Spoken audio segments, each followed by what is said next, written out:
Hello everyone, this is class 10th, chapter 6 triangles from NCERT। यहाँ पे हम लोग इंट्रोडक्शन ऑलरेडी डिस्कस कर चुके हैं। अब कुछ क्वेश्चन को सॉल्व करने के लिए एग्जांपल्स देखते हैं। तो फ्रॉम द अबव डिस्कशन मतलब जो लास्ट टाइम डिस्कशन हुआ था कि टू डायग्राम के एंगल्स इक्वल होने चाहिए और साइड्स का जो रेशियो है वो आपस में इक्वल होना चाहिए, तो वो डायग्राम्स जो है सिमिलर होंगे, पॉलीगन्स। तो यहाँ पे आप देख पा रहे हो एक क्वाड्रिलेटरल आपको दिख रहा है ABCD, और एक और क्वाड्रिलेटरल आपको दिख रहा है PQRS, जिसमें A की वैल्यू है 105 और P की भी वैल्यू है 105। सिमिलरली B की वैल्यू है 100, Q की वैल्यू है 100, C की वैल्यू है 70 तो R की वैल्यू भी है 70, D की वैल्यू है 85 तो S की वैल्यू भी है 85। तो करस्पॉन्डिंग एंगल्स की जितनी भी वैल्यूज़ हैं वो तो सेम है। अब हम साइड्स का रेशियो देखेंगे।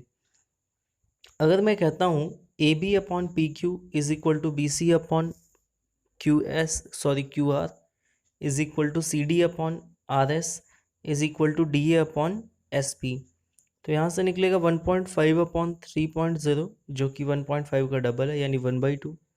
सेकेंड जो साइड होगा BC और QR का रेशियो वो होगा 2.5 अपॉन 5 यानी फिर से 1/2 का रेशियो। फिर आपका जो नेक्स्ट रेशियो होगा CD अपॉन RS होगा 2.4 अपॉन 4.8, नेक्स्ट अगेन से 1/2 का रेशियो। और DA अपॉन QP की जो वैल्यू होने वाली है, SP की जो वैल्यू होने वाली है वो है 1.2 अपॉन 4.2, तो अगेन ये आपको दे देगा 1/2। तो यहाँ पे ऑल रेशियोज ऑफ साइड्स जो हैं 1/2 हैं और एंगल्स इक्वल हैं। ये दोनों मिलके इस बात की ओर इशारा करते हैं कि ये बोथ जो डायग्राम है या पॉलीगन है, क्वाड्रिलेटरल है, जो भी आप कहना चाहो, ये सिमिलर है। Remark, you can verify that if one polygon is similar to another polygon and this second polygon is similar to third polygon, then first polygon is similar to the third polygon।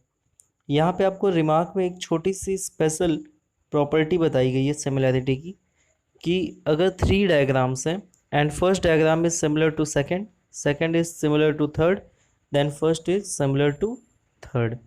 तो ये daily life में भी use होता है। जैसे suppose करो आप 3 भाई बहन हो, तो फर्स्ट के पास है 5 रुपीज़ और सेकंड पास भी है 5 रुपीज़, और फर्स्ट को अब हम किनारे करते हैं, साइड कर देते हैं।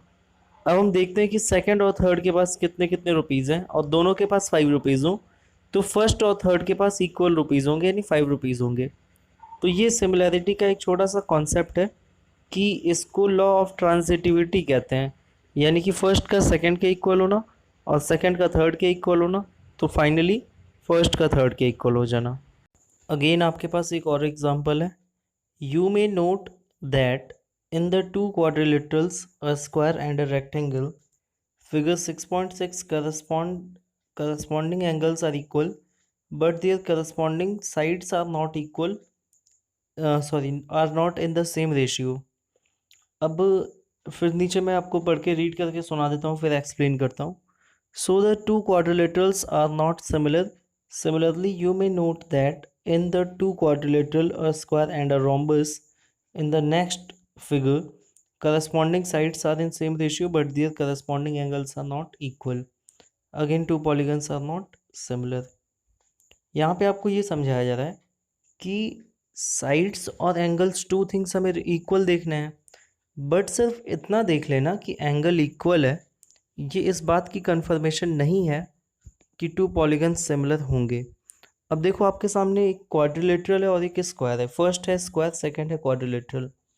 ये बोथ जो डायग्राम है या पॉलीगन है, इनके ऑल एंगल्स 90 डिग्री होते हैं। तो आप देख पा रहे हो कि एक जो फर्स्ट फिगर है उसके भी ऑल एंगल्स 90 डिग्री हैं, सेकंड के भी ऑल एंगल्स 90 डिग्री हैं। तो क्या ये सिमिलर हो गया? लेकिन जब हम आप जाएंगे साइड्स का रेशियो लेने यानी AB अपॉन PQ, तो आएगा 3 अपॉन 3.5, कैंसिल आउट होगा तो 6/7 आएगा। नेक्स्ट है 3/3, कैंसिल होगा तो 1/1 आएगा। अब एक और आप देख पा रहे हो क्या है, 6/7 है। एक और आप कह रहे हो कि 1/1 है, तो क्या ये इक्वल है? बिल्कुल नहीं है। तो इसलिए ये जो है टू डायग्राम्स हैं सिमिलर नहीं हुए। तो इस तरीके से एक बात ये इंपॉर्टेंट समझ में आई कि ओनली एंगल्स इक्वल होने से कोई भी टू डायग्राम सिमिलर होने की गारंटी नहीं है, उसके साथ हमें साइड्स का रेशियो भी इक्वल होना चाहिए। अब नेक्स्ट फिगर में हम लोग ये देखेंगे कि केवल साइड्स इक्वल हो जाने से या साइड्स का रेशियो इक्वल हो जाने से ही कोई टू पॉलीगन सिमिलर नहीं होते, बल्कि उनके एंगल भी इक्वल होने चाहिए। देख पा रहे हैं यहाँ पे जो टू डायग्राम्स है, इसमें फर्स्ट है स्क्वायर और सेकंड है रोम्बस। तो अगर मैं स्क्वायर का रोम्बस से साइड्स का रेशियो लेता हूँ, जैसे 2.1 अपॉन 4.2, तो ऑल प्लेस पे यही है, सेम है, तो 1/2 का रेशियो तो आ जाएगा 4 साइड्स के लिए। लेकिन क्या एंगल इक्वल आ पाएंगे, क्योंकि स्क्वायर का एंगल तो 90 है और रोम्बस का 90 होता नहीं है। तो दस either of the above to conditions 1 and 2 of similarity of two polygons is not sufficient for them to be similar। तो जो सिमिलैरिटी के लिए टू प्रॉपर्टीज़ होनी चाहिए कि एंगल्स ऑल इक्वल हो प्लस करस्पॉन्डिंग साइड्स का रेशियो इक्वल हो, तो इनमें से कोई एक प्रॉपर्टी ही हो पाए हो और पूरा का पूरा डायग्राम सिमिलर हो, ऐसा पॉसिबल नहीं है। बोथ प्रॉपर्टी का होना बहुत ही इंपॉर्टेंट है। So let's go to the next slide. देख पा रहे हैं एक्सरसाइज 6.1 है, ये आपको लास्ट टाइम होमवर्क में दिया गया था। Fill in the blanks using correct word given in the brackets. तो आई होप कि आपको इतनी बातें तो समझ में आती ही होंगी। ऑल सर्कल्स आर कॉन्ग्रुएंट और सिमिलर, तो यहाँ पे सिमिलर फिल किया जाएगा क्योंकि कॉन्ग्रुएंट नहीं हो सकता। कॉन्ग्रुएंट होने के लिए साइज़ का इक्वल होना बहुत ज़रूरी है। और दुनिया के जितने भी सर्किल हैं, जैसे एक हाथ में हम चूड़ी पहनते हैं उससे ले करके और जो बड़ा वाला झूला होता है उतने बड़े सर्कल तक, क्या वो कॉन्ग्रुएंट है, क्या वो इक्वल साइज़ का है? बिल्कुल नहीं है। तो इसलिए ये सिर्फ सिमिलर है।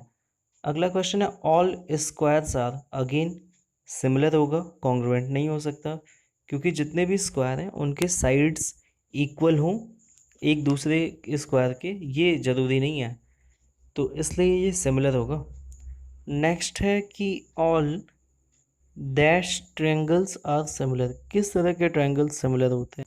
तो इक्विलेटरल टाइप के जो ट्रायंगल्स होते हैं वो सिमिलर होते हैं क्योंकि इनके ऑल साइड्स होते हैं 60 डिग्री, सॉरी ऑल एंगल्स होते हैं 60 डिग्री जो एक दूसरे के इक्वल होते हैं।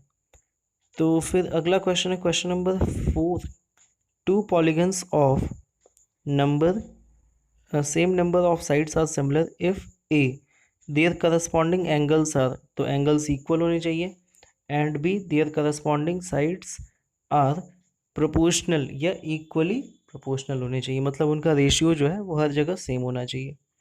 तो उम्मीद है कि इतनी बातें आप समझ पा रहे होंगे। इसी के साथ मैंने एक और क्वेश्चन आपको होमवर्क में दिया था।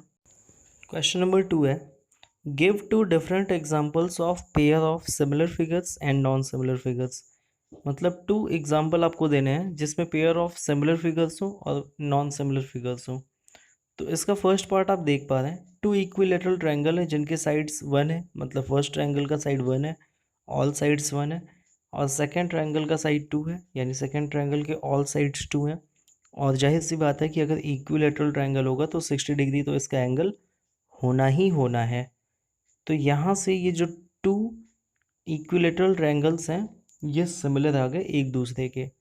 हमसे क्वेश्चन में बोला गया था कि 2 एग्जाम्पल्स देने हैं, तो अब हम देखेंगे सेकंड एग्जाम्पल को।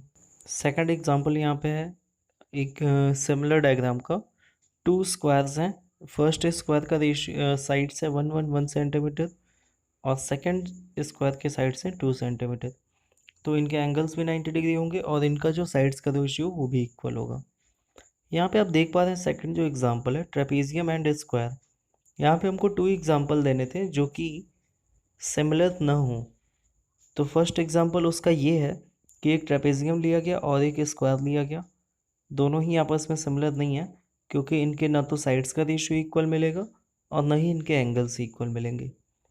अगला जो एग्जांपल है वो है ट्रेपेजियम एंड पैरेललोग्राम का।